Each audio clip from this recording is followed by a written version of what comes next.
তাআলার জন্য যে মহান রব্বে কারীম আমাদেরকে পবিত্র মাহে রমজান, এই রমজান মাসের আজকের তৃতীয় জুমা, তৃতীয় শুক্রবার, যথারীতি আল্লাহ সুবহানাহু ওয়া তাআলা আমাদেরকে আগেই জুমার সালাত আদায়ের জন্য মসজিদে আসার সুযোগ করে দিয়েছেন। সকলে শুকরিয়া দান করছি আলহামদুলিল্লাহ।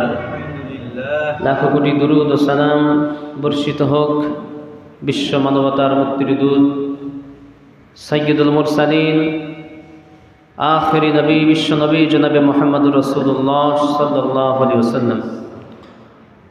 মুআজ্জাজ মুহতারাম, আমরা দেখতে দেখতে রমজান মাসের তৃতীয় জুমাতে এখন আমরা অবস্থান করতেছি। সামনে আর একটি জুমা আমরা রমজানের মধ্যে পাব বলে আশাবাদী। একটি জুমা আমাদের জন্য অপেক্ষামান, যেই জুমাকে বলা হয় জুমাতুল বেদা, অর্থাৎ রমজান মাস যে বিদায় দিবে, এই বিদায় শব্দটাকেই এখানে যুক্ত করা হয়েছে জুমাতুল বেদা, অর্থাৎ রমজান মাস আমাদের থেকে চলে যাচ্ছে, এটা সংকেত। তো রমজান মাস একে তো ফজিলত এবং গুরুত্বপূর্ণ মাস, আবার সেই সঙ্গে জুমার দিন, সব কিছু মিলিয়ে শুক্রবার জুমার দিন হচ্ছে আল্লাহ সুবহানাহু ওয়া তাআলার নিকট সপ্তাহের 7 দিনের মধ্যে সর্বশ্রেষ্ঠ দিন। সর্বশ্রেষ্ঠ দিন কোনটি? জুমার দিন। জুমারাত এবং জুমার দিন। জুমারাত শুরু হয়েছে গতকালকে থেকে।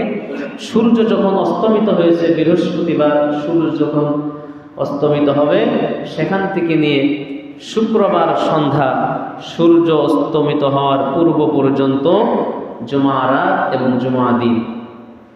জুমারাত পার করেছি, জুমা দিন, এদিনে আল্লাহ রাব্বুল আলামিনের সবথেকে বড় যে ইবাদত, সেটি হচ্ছে জুমার সালাত আদায় করা। জুমার সালাত আদায় করা এই দিনের সবথেকে বড় ইবাদত। কিন্তু তার মানে এই নয় যে জুমার সালাত আদায় করতে গিয়ে আপনি জুমার সালাত আদায় করবেন, ফজরের সালাতই আদায় করলেন না।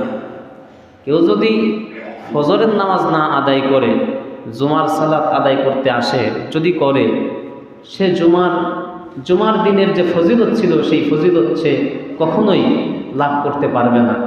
কারণ জুমার দিনের প্রথম ফরজ ছিল সে ফজরের নামাজ আদায় করবে। এই জন্য জুমার দিনের ফজিলত, বরকত সব কিছু ঠিক আছে।